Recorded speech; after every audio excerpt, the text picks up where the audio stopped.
Siap lagi. Dua anak saya, ni satu. Oh, dua. Ni anak abang saya orang Kelantan. Yang lepoh yang ni.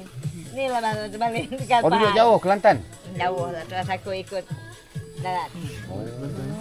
Aku ikut darat tu dah. Kita balik pula sini pula. Alah gajuh. Sini kalau makan sumber makan tu ambil daripada mana? Tangkap. Tangkap kat hutan. Hutan. Ini untuk buat apa? Binatang apa selalu dapat makan? Ayah aku kayu kot. Tak Kita nak ada rebus. Kancil. Kecil nak buat beg. Ha? Kecil. Dia tak buat Kancil beg. Oh, nak buat beg. Buat beg. Oh, beg. Ya, dia orang kan memang buat beg. Keras Keras tangan kan?